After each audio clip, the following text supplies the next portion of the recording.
Skills over politics, that means bring your pen game, not your name. Bars on I-95.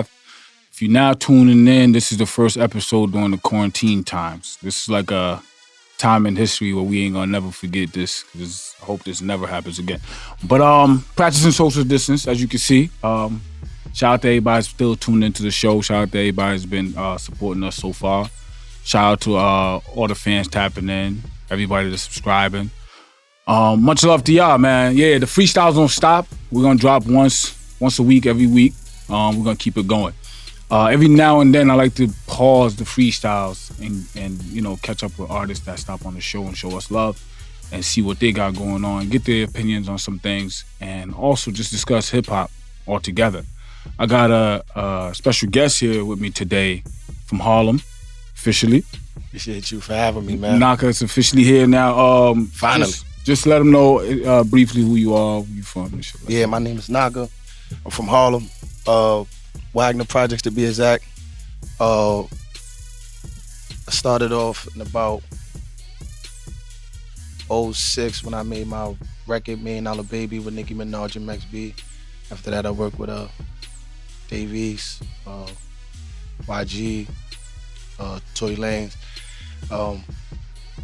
He's been in it for a minute. So as somebody I would consider, because you there's a few artists that come that I always say you like a young veteran. Yeah. I say you a young veteran, a young vet, because you've been at it for a while. Yeah. And you've been around some of these cats that's been in the game for a while and still in the game. Mm-hmm. So it's definitely good to hear the longevity that you got. Throughout the time of your career, or just musically, what you've been doing, what have been keeping you keeping you going? Pain. I know it's like cliche to say that answer, but it's pain, man. I went through so much trial and tribulation and adversity, and I have a one of a kind gift to go through something and write it out and give you a vivid picture of it. You know what I'm saying? But what gave me the courage to keep going is because I don't really at this moment believe in seeing a therapist, and I don't really talk to people about my personal problems, because they always say when a lion is hurt, nobody asks how he's doing, because he's a lion. They feel like he's going to be okay. Right. With me, it's like, a lot of people don't check on me, and I'm just always just hearing so many other people's problems. They never stop to ask me about mine. Right. So music is my outlet to get my message of what I'm going through and what I'm experiencing out through the airwaves, and it's therapeutic, you know what I'm saying? Right. For myself. And what it does also is it allows the listeners to be able to relate, Right. I mean, it is see a therapist or someone that you could talk to, a consultation, whoever, somebody you could sit and talk to. It is. I do encourage that. You know what I'm saying? Well, mine is important. I'm an avid reader. Okay. Like I would say this to them in every interview. My favorite author is Napoleon Hill. It's a self-help book. He's a self-help author. Okay. And I read an hour before when I wake up and an hour before I retire.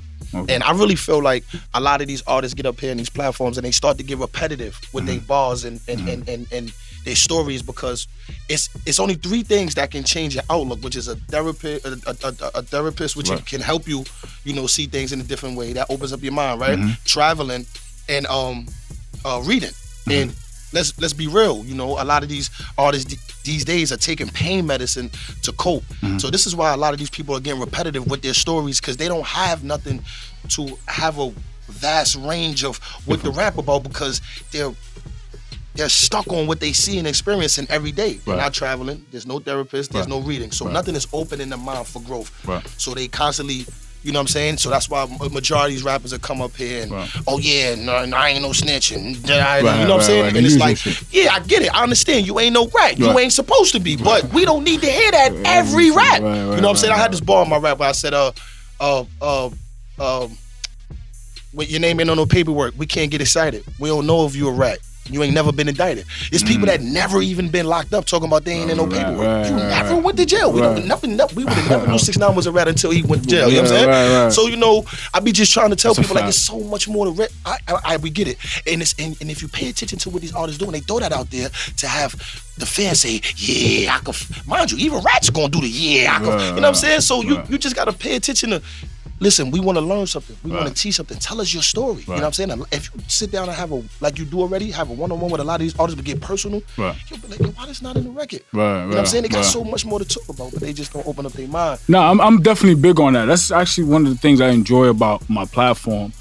Because when rappers come, like, we're conducive to them telling a story, a unique story, right? And it's not so much like, you can't come up here and say anything. Because people in the comments, there's people who know you, they will pull your card. I get phone calls about artists all the time. Yo, he don't live that. Yo, that's not the type of, like, I'll get phone calls, or your fans will let you know, fans in the comment, like, I know dude, he ain't even, you know what I'm saying? Like, I get calls from different hoods. Like, I'm in New York, so people will tell me about, like, you know what I'm saying? So we look for that. We look for these stories. So when you come up here, even if I don't do an interview, I want you to tell a unique story in your bars, to be able to express how you feel, and for people to finally hear what you got to say. And it's important to me. It's like poetry. You know what I'm saying? So with that being said, it's definitely one of those things in music where it's an art, where you have to learn how to paint your art or put your art out there without having to be repetitive. You know, Picasso put art together, all his shit could be different and all valuable in their own ways. You know what I'm saying? And it's coming from the same artist. So he doesn't always have to do the same art, like you just going back to your reference. So anyway, going back to you as an artist, what you explained to us, that pain is what really, you get to write your pain in your music. At a time like this, or not even just a time like this, overall in the music industry, we run into this idea of like, being a true lyricist, being able to write bars and actually articulate words in a way where it reaches people. Do you run into the barrier of like, yo, I want to switch it up because this ain't working? Do you ever experience that? No, because I'm a firm believer of not having a plan B. Plan A must work. Must work. Plan B is to make A work. That's it. No matter how cliche it sounds. That's my plan. I've been adamant about rapping for 13 years. And at first I used to make party music, you know, and when I made this record called Fast Lane or Fast Life, it was basically my first record of me giving insight on what I was currently going through at that moment. I was kind of rookie at playing music, which was years ago, before, you know, a lot of these artists was doing it. And when I heard it, the people around me, the response for it was just like, this the direction I want to go to. So no, you know, I do feel like you have to adapt. What Hov did was he adapted through many generations, but he remained Hov, you know. But adapting is pivotal. It's imperative. So I must adapt. So I'm okay with adapting. But stopping, no, you gonna get the lyrical knockout for the rest of my life. But also, you're gonna hear records of me where I'm adapting. So don't take it as me switching or going over the commercial or nothing like that. It's just me adapting. And I know in order to fit in what the current state of hip hop is in, I have to adapt. I don't have to be them. I just have to adapt. But and any given moment, you're gonna get a black. I started this mixtape series of mine called Black Flag, and that's me giving you the gritty. But I'm just trying to say that my core fan base, they always gonna get that knock for the people that want to hear it. But believe it or not, I'm able to hop on a record and do it. It's impeccable how I could just, because they feel like, they say when you put 10,000 hours into something, you become a pro. And I'm past that, you know what I'm saying? So it's like, I'm able to get in and do what's right. I think right now, my weakest point of which me and my man Fox is working on is just strengthening marketing and promotion. But we got what it takes, and we gone. And we appreciate everybody who's supporting, but we just can't stop. We gotta go, and the time is now. Right. And as an underground artist, I always say this in my interviews. I did it with a lot of different new cats I came on and did an interview with. When it comes to your team and marketing and stuff like that, talk to me about your team and how you implement what you do for you to break through that weakness. Because one, you notice what you're doing wrong. And two, because that's imperative. That's important. Right. Yes. You can't be so of yourself that you don't find your weaknesses to make it easy. The first thing you have to do is accept criticism. Right. You have to take an inventory. Napoleon Hill said, take an inventory of yourself. Right. So me, I take an inventory of yourself. I will hit up a bunch of people in my text messages and people that, that's been fans and supporters of me, and I will ask them, what do you feel my problem is? Right. But I'm gonna be receptive to the information, and Right. I'm gonna write it down, and I'm gonna sort this out. Right. Because if I'm not getting the results that I need, something is going wrong. Something is going wrong. Right. Now, a lot of times it be because of promotion. I'm not on certain platforms, but I always had major blog support for a long time. Right. That was a blessing. Right. These people done believed in me with, from the get-go and show real, genuine love. Right. But it's certain platforms that I have to reach. It's certain angles that I have to touch. And then you also have to have someone in your crew that's innovative, Right. that's gonna say some shit that you really think is weird. But Right. if you try it, it's gonna work out so Right. better. Right. So good for you. You know what I'm saying? Right. The results is gonna be impeccable. You know what I'm saying? Like, he might say some strange shit to where y'all probably, I don't smoke weed, but y'all probably smoking weed laughing at him. And that probably was the way. Right. It's all creativity. Right. Create. Right. A lot of these people feel like rapping is it. No, everything is you have to be precise on everything. From Right. picking your beats to how you want your video shot to where you're shooting it. I'm tired of seeing niggas in Lamborghinis in front of projects. Because they all doing the same You feel what I'm shit, saying? When you're broadcasting a lifestyle that we understand. Yeah. My next video when it's quarantine and it's gonna be shot in Greece, I'm paying for this out of pocket. Right. My whole career I've been paying for out of pocket. Right. You know what I'm saying? So this is something that I'm taking the risk with, and I'm Right. willing to pull it all in. You know what I'm Right. saying? Before Nipsey Hussle had all money, and that was my mentality. Right. He just helped me push Right. it forward even more. You know what I'm Right. saying? Right. I'm invested, and I got to bring everything to the table, and I got to push it, and I got to give it my all. So if anything happened to me, I could say, yo, I tried my best. That's right. You know what I'm saying? But the Right. try is to fail, and Yeah. we gonna hit, we gonna win. Nah, that's definitely like where did that mind frame come from? What? Thinking like that. Oh, Is this some new shit you on, or you been on this shit? yeah, I've been on this.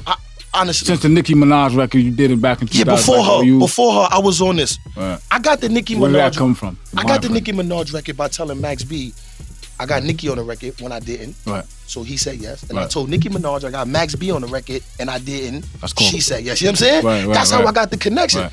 So I had to finesse my way to get the results I needed, but Right. harmless. You know what I'm saying? I didn't want to. Right. That was smart. Yeah, you know what I'm saying? It's called strategy. It's being Strategy. strategic. That's all Right. I did. I feel like a lot of people need to strategize more. Right. A lot of people we in the time zone where people are trolling. Right. You know what I'm saying? And they gotta strategize more. You so thirsty for like for instance, when somebody blow up, become famous, the first thing they do, they recording everything now. Playing pool, less is more. You know what I'm saying?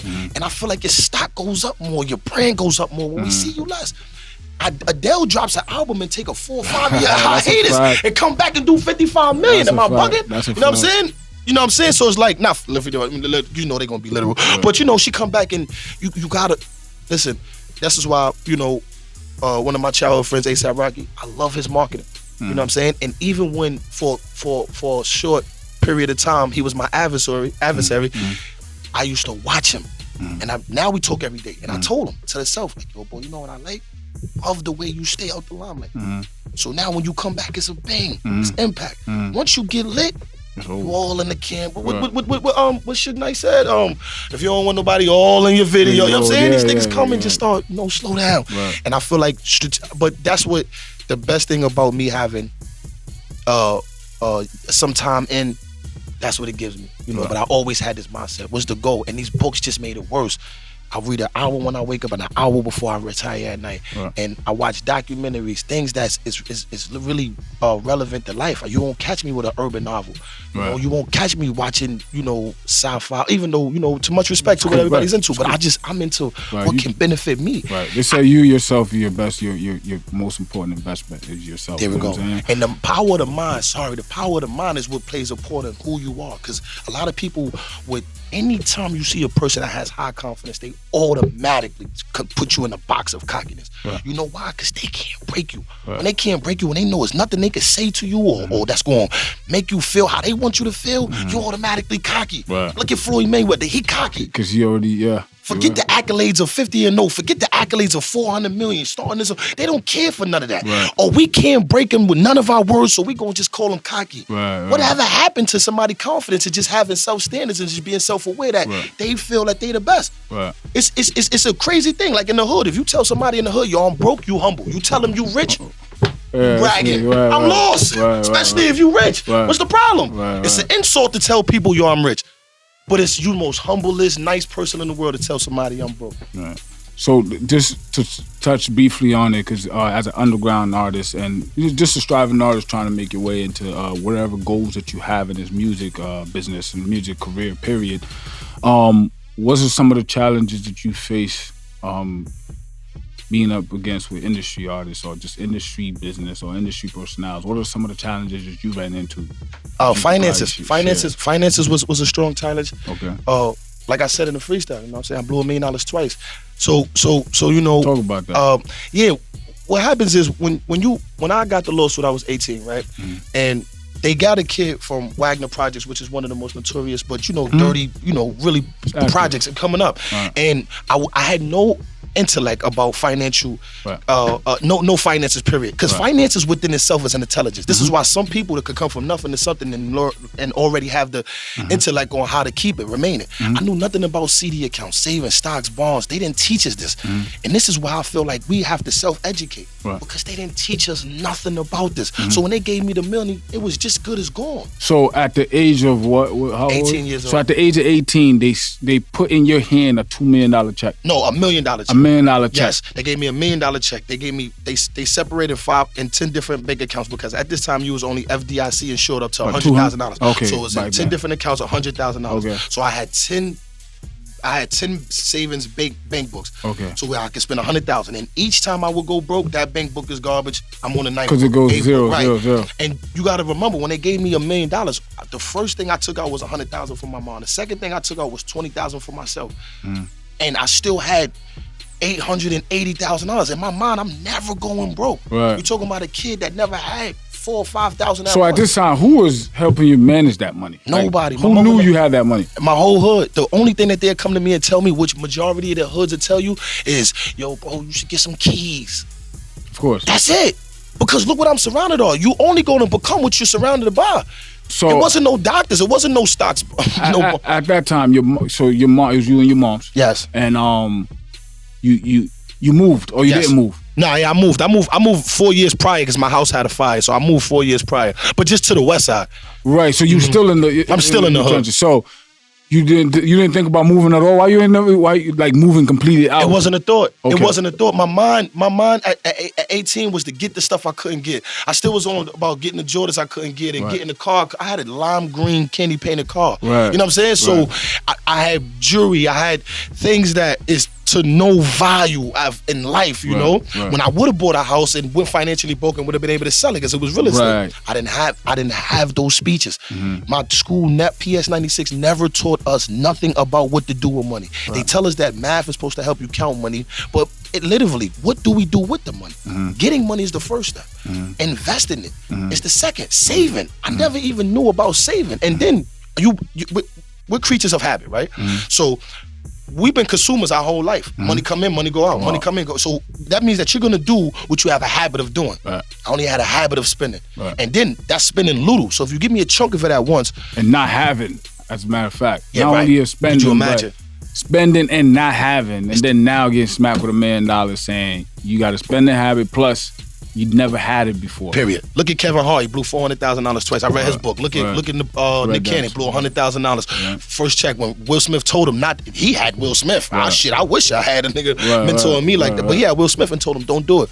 But you're not gonna listen because you have to fall to come back up. All right, so how long you were rapping still at that time? I was rapping at that time. Okay, I'm sure you spent some of that money in your music. Yes. Right. So at that time, what was the most important thing you did with that money? Do you remember? The most important thing I did with that money was give my mom's $100,000. Oh, you talking about music? No, just overall. What was give my mom's $100,000. After that, what's another important thing you think that you did with that money? Oh, I cleared my mother's credit after that. Okay. And then the most important thing I did at that. What you talking about with the mentality I got now, or at that time? No, at that time. What did you do with them? Because obviously it went. I took care of family. Like, you know, the realest thing I felt at not at this age that I'm older, because this can't benefit them. But at that time, I felt like when I took my mother into the stores and my family, my brother, my older brother, my younger brother, to the stores, told them, get what you want. That to me was, then I flew my mother out. I traveled. So that's probably the biggest thing that I did was travel. But other than that, that money was. So you just buying shit up crazy. I was buying things. All right, how long did it take you to spend that, man? 4 years. 4 years, $1 million. I went broke at 21. Eventually, I mean, at 21, it was like officially I went broke. At 21, I went inside Louis Vuitton. I swiped my debt. I put up 2 pair of shoes in it, and mind you, I knew I was broke. I was literally, nobody know the story, but it's the truth. Hey, I went into Louis Vuitton. I pushed 2 shoes on the stand. I swiped my card. She told me it's declining, and I'm literally had that, bitch, you bugging. But I'm still in a delusion that I got money. I still got the lime green big ass car. I still got the chains.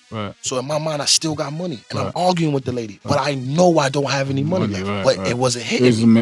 It was and that story right there, I never shared with no one even close to me. That's when I knew I was losing my mind. So when I called the bank, she told me to call the bank, and I called the bank. That's usually what happens. And I told them I thought they was declining it, because usually when you have certain amount of transactions, they told me you got $219 in it. I'll never forget that number, $219.39. All right, so that was the first $1 million. That was the first $1 million. All right, when did the second $1 million? That was from scamming. All right, cool. So that was through the whole time. Yeah. Did you saw that up front, or no, it was through time? Of course not. Yeah. I ain't hit a cap. Yeah, it was through time. You know what I'm saying? Cool, like when you look at my federal papers, it could be more or less, but it's in the range of 1.5. You know what I'm saying? Okay. How long you spent in the feds? I did 15 months. 15 months. Yeah. You came home and then you took off. Took off. Did the music Yeah, thing, I gotta go. obviously. Gotta go. Now during that time, you were that second accumulation, that aggregated of $1 million, 1.5, whatever it was. Yeah.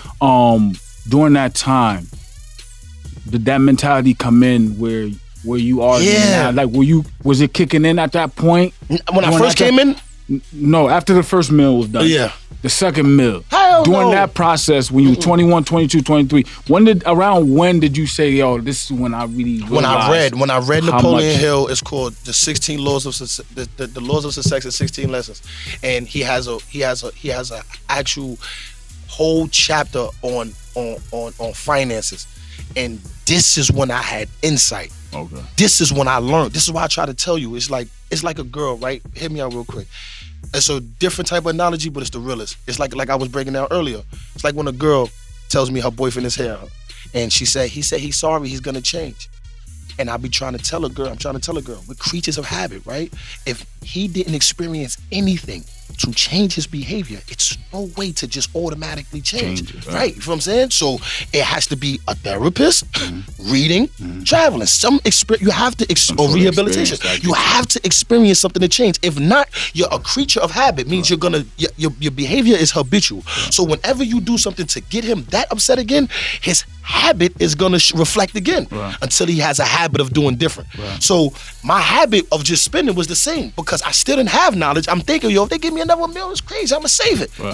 And they gave me, and within time, and I was doing the same exact thing. But when I got to learn. So were you locked up by then? Yeah, I was locked up. And you started reading around that time, and then you came home, you got on your shit. Yeah, a dude came to me, he said, yo, listen, this could be a playground for fools or college for smart people. And I ain't drop a book there. I read so many books. Some guy named Chuck gave me my first book. It was Can't Make This Up by Kevin Hart. That was like more of a funny, but and then after that it was over. It was straight Napoleon Hill, Henry Ford, things of that nature, self-help books. So Anthony now Robbins.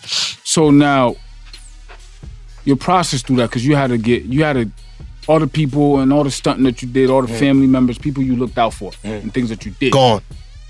Those people were there at that time, and then after a while, you saw the people that showed me love was people that I never did a goddamn thing for. Nothing. I never did nothing for these people in my life, and they did everything in the world for me. I literally was in the Fed. You go to commissary once a week. So when you first come, they check your paperwork to make sure you ain't cooperate on nobody. After that, you cleared. So now you good on the compound.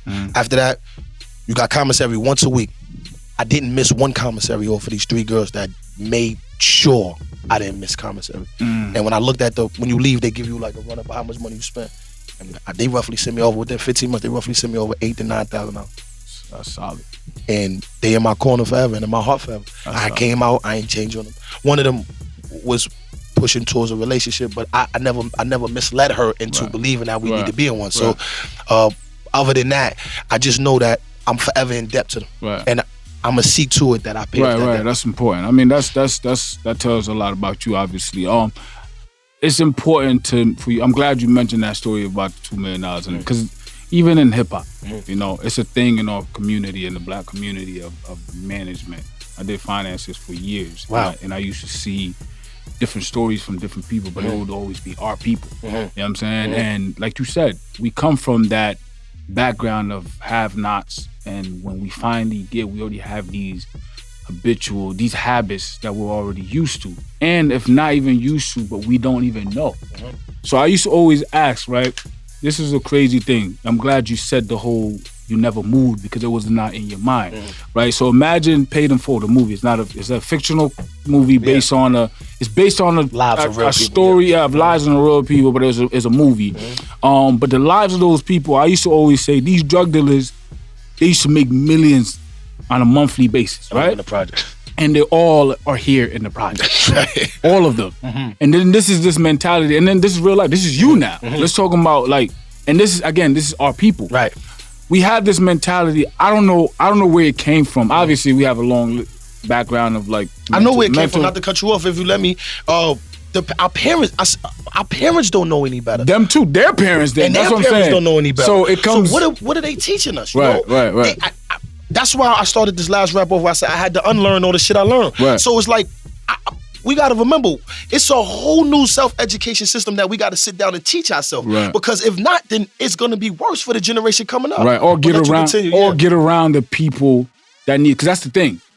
If you can't teach yourself, get around the people that can teach you. It says that, what I read somewhere, that 79% of males can't take constructive criticism. So how are you going to better yourself? That's at the end of the day, that goes back to the individuals. Right. The people, it comes back to you now as a person. So you can sit here and be like, yo, my nigga, that money you got, I don't want any of it, but find somebody that can help you manage it. That's right. So it's in them now to be like, you know what, he's right, or nah, hell no, I'm good. This is my money. That's and right. It comes back into individual. It's you now deciding on what you're gonna do. I really feel like I gave out a lot of advice in life, right? So I got to this point, AB, where I feel like, unless it's asked of me, I'm not giving out no more. Nah, I get it. Because I started to, because you ever got mad that you know what you're talking about and the nigga not listening? Yeah, all the you time. Like, so I had to become, because I'm peaceful now, so I had to become to the point where I used to succumb myself to just getting real angry and calling a person devilish, devious, disgusting names, and just to prove my point, because I'm kind of harsh with criticism. I'm not old me. But you know, as I got older, I had to realize that some people learn from other people's mistakes and some learn from their own. So, like Hov said, better adhere to this text, for you go broke, spending more than you recruit on silly baguettes. That's right. It's no silly baguettes, silly you learn, these my conscience is clear, I'm no longer steering you wrong. Right. So you give them, but sometimes it might just take the second or third time. So you can't just tell a person once and think they supposed to bite. Right. Give them 2 or 3 if you care that much. Right. Now, if you don't care for this person, then you let them go the first time. Right. But if you care second, third, after that, let them do what they're going to do. Right. If you don't got no hidden agenda. Right, because if you got a hidden agenda, then it's a reason why you want them to go the route you want. I got you. And like I said, I'm glad we're talking about that, because in hip hop, we experience this a lot. And not even in your terms, but in the terms of a young black man coming into the industry, getting hit off with millions of dollars, and it goes, or however way it goes, you have the creatures of habits where it just goes. Did anybody and pay there's attention? no management on behind it. You know what I'm saying? Exactly. Did anybody pay attention to what Meek Mills, when he went back to jail, and he said, I was about to, he said when they sentenced me 2 to 4, I only had $1 million left. How, Meek? Yeah. But you know, it's crazy. He was able to withstand the deficit spending. No, not deficit, because he had money coming in. The reckless spending, because he has a shitload of money coming in. So same thing with this kid. I don't want to say his name, but when he went to jail, the Fed seized him. They say he had $1.3 million left. If we looking at it like, that nigga should have had way more than that. Way more. Right, but that's the thing. It goes back into, again, it's not, your story is is not unique compared to our community. It's in our community. It exists. It's not unique. And it's even it's amplified even more. Yes. It's amplified even more in hip hop because these young people are being given this much money. Yes. As soon as they come in, they're like, yo, Yes. take an advance of one. That's why I believe why a lot of them are taking these shitty deals. Because you could sign for this shitty deal, you never had it, you're rushing into it, and it's $1.5 million. My nigga, I never had 1.5. Give it to me. I'll give you 5 albums and 360 me. I don't care. Right now, I need that 1.5. Give it to me. Could you blame them? You can't. But the education has to be there before you even make that decision. And if you decide to do that decision, you should have a plan. Right. But most of the time, they don't have no plan. No. And it goes back into what you said. Is some things that they never knew. They never learned it. They never understood it. So, I'm just to highlight. I wanted to just highlight that real quick. And it's important because we do a little bit of our interview. We have a segment where we do it's called For the Culture. Right. When we get our veteran artists on the show. And, they've been through the industry stuff. They had deals where they blew some money. Rhapsody shared with us that she blew $60,000 her first. And it took her a long time, and she has good financial management. And I wanted to highlight that because it's important for artists to display, like you even talking about what you know now through how you found out. Right. Because a kid will ask you, how the hell Knocka know all of that shit? Because through reading, through all the shit that you went through, it's giving them the easy way. You don't have to go through the hard way how I learned it. If you just read. I'm going to just tell you, just telling them right now, like, yo, just go read. These are the 3 steps. Like, you're giving them, and it's important. I want people to understand, like, that part of the industry, that part of our culture, that part of just educating ourselves it's coming, but it's like real slow. And it's not really like amplified. And I think more people talking about it and it being light being shed on it, the conversation of what to do to gain this knowledge and how to move and people to surround yourself. I think it's important. Even getting it from people like you, people like the veterans that's in the industry, getting it from all aspects where it's going around on all platforms. That's right. If we're having this discussion around all platforms and it's right in kids' faces, like, yo, because right now it's happening. Like with the bad deals, the bad deals is everybody's talking about it. Right. It's like, yo, bad deal. Now you as a young kid, hopefully you're tuned in. That's if you're not tuned in, now you're in the dark. That's individuality. That's individuality. you gotta tap in. That's your fault. But at this point, it's being talked about it so much that you have you're conscious of it. You should get conscious of it. Like, yo, I don't know about it, but yo, this bad deal. So I got a #1 record right now, and I'm not really lit yet. I mean, I'm lit, but I'm not really under any contract, so I got no money yet. And somebody start offering, you get all types of offers, but you're conscious of it to be like, yo, I heard about this in these interviews. I gotta find a lawyer. I gotta hold up. Let me find a lawyer. But start now before you get the #1 record. Right. Start right now. Right. Understand.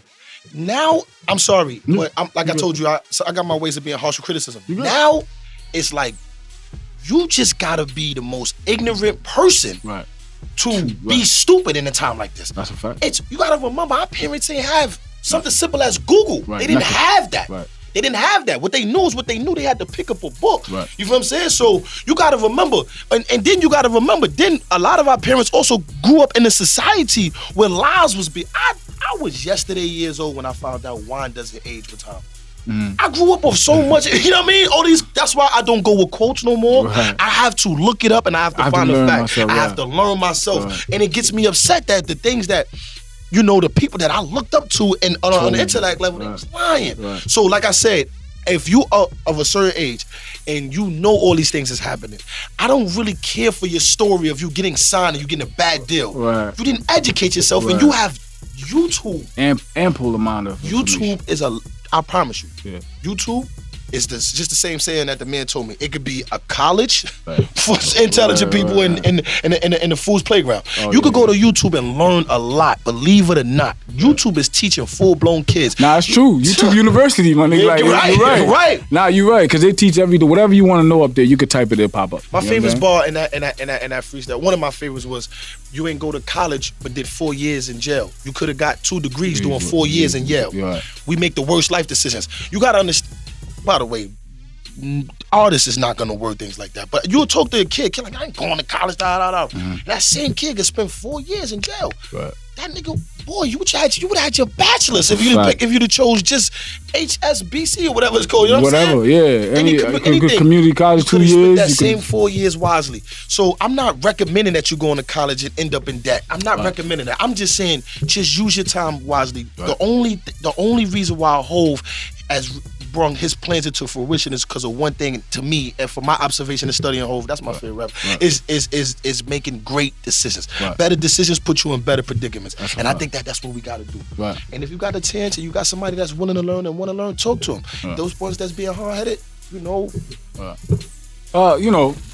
So go to get back to him. Right. Musically, what do you have? We'll do this and we'll wrap up. Right. Musically, what do you have for the fans that you have in tuck or you working on currently that you want them to know? So, I took an artist advice, and his name is Russ, and he was like, even though I've been in the game Russ, for a minute, definitely like smart, Russ, one of the smartest cats. I like him. Very smart cat. He said, right now, this is what I personally feel, and this is game that I'm giving, that I'm using myself. Well, fuck it. I think that at this moment, these people don't want to hear tapes from me. They don't want to hear albums and EPs from us. Because, honestly, let's be real with ourselves. Who the fuck are we? You know what I'm saying? At this moment, nobody. Sometimes you got to tell yourself this so you can create the hunger. They want to hear singles from me. And I think that right now, as artists, we should focus on putting out dope records. And then when they catch flame, we run with it, and we give them an album. Right now, let's stop worrying about going to the studio, putting together a project that nobody's going to listen to. Right. Now, I'm fortunate to have somewhat of a nice fan base to get some plays, but right now, I really feel like singles would be my way because a lot of my history of music was freestyles and also dope records, but I just want to give you my work, but I don't want to give you a body of it. Now, I know once I give you that hot record, then you're going to want a body of work from me. So I'm going to give it to you when it's needed. Right now, nobody wants to hear 13 records of no unsigned artists. Right. You know what I'm saying? We just want to hear one right now. It took Pop Smoke to make Meet the Woo, and you know what I'm saying? And then it was like, welcome to, and then I'm saying after he got 5 million views, then he gives us the whole project. You see how this works? So it's looking like this is the way, so I'm going to try that method. If other people think I'm bugging, hey, to each his own. But to me, that's what I'm going to do. So I'm not giving out no more projects. But I got a project called Black Flag 3.5. It's out. It's streaming everywhere. We did 10,000 plays the first day. We constantly counting. It's not my focus of promotion at the moment, but that's my body of work if you want to get more familiar with me. But right now, dropping singles in AB. That's how I'm riding. Much love, man. One thing before we sign off, though. Fox, you cool with that? One thing, yeah. Fox is his manager. Shout out to Fox. So one thing I do want to ask you: skills over politics is our thing on the show here, and it is important to us. That's what we stand on. We stamp that. Before the show, I was talking to you about that. I always like to get, everyone has their opinion of what skills over politics mean to them. That's the thing on our show. That's where we stand. What does that mean to you? What is skills over politics? What does that mean to you? Everybody has within itself. So, okay, meaning as you said, everybody got different. So skills over politics to me is basically saying, you gotta remember, I know 30 people backing a kid who's not that talented to me, right? So you gotta remember, once it's easy for a group of your neighborhood or your town or whatever to jump behind you or support you for many reasons, because you're from their town, because they like your reason, because they like you, they like your dagger. But I love skills over politics because you're basically saying, like, listen, we have to really, really like it, whatever skill you have, because you gotta remember, you got Picasso, you got Michael John Basquiat, it's different forms of art. So that's what people don't understand. Every person that come up here, you're not gonna like. Right. But it's no such thing as saying something is whack. Right. You know what I'm saying? You just don't relate to it. Right. Music is just relatable. Right. That's the only thing. Right. You're only gonna like what you relate to. Right. You might not hear me screaming Percocets, Molly, I don't pop pills. Right. So it's not my, you know what I'm saying? But I do know how to have an open mind and still like the song. And I can't expect everybody to have that mentality. Skills over politics, man. I really feel like you have to have some skill, whether it's unorthodox, a different, you have to just be special and whatever it is that you're choosing to write and put out there. And I feel like be the best at that skill. This is why I call myself king of pain music. Because I feel like I'm the king of pain music. Right. I'm not gonna tell you I'm better than Hov. Right. I can't tell you I'm better than anybody. Right. You feel what I'm saying? All I can tell you is that you gotta find what you're good at, what you wanna rap about, and you be the best at that. And I feel like politics, a lot of niggas gonna talk, say this person better than that. Some people just got better promotion, man. But if you're nice, it's gonna show. If you come here, it's gonna show. That's a fact. The results gonna show. Men lie, women lie, numbers don't. That's a fact. And patterns don't lie neither. That's a fact. It's a fact. So I appreciate everybody tuning in. Knocka's officially in the building. Appreciate everybody's tuning in. Yeah, man, I always like to catch up with artists and make sure I pick their brains a little bit and talk to them about stuff that they got going on. Also, their perspective on things. And I'm glad you was able to come down here and join us. I appreciate you. It's during quarantine time now where there's a pandemic outside. And my man Knocka took the risk and came down here, man. So I appreciate y'all. He had a lot to say to get off his chest, and we appreciate that here. Skills over politics, that means bring your pen game, not your name. We don't care about none of that extra shit y'all got going on over here, man. Like he said, you got to stay in your lane and master your own shit. You know what I'm saying? That's what we do here, man. Subscribe now.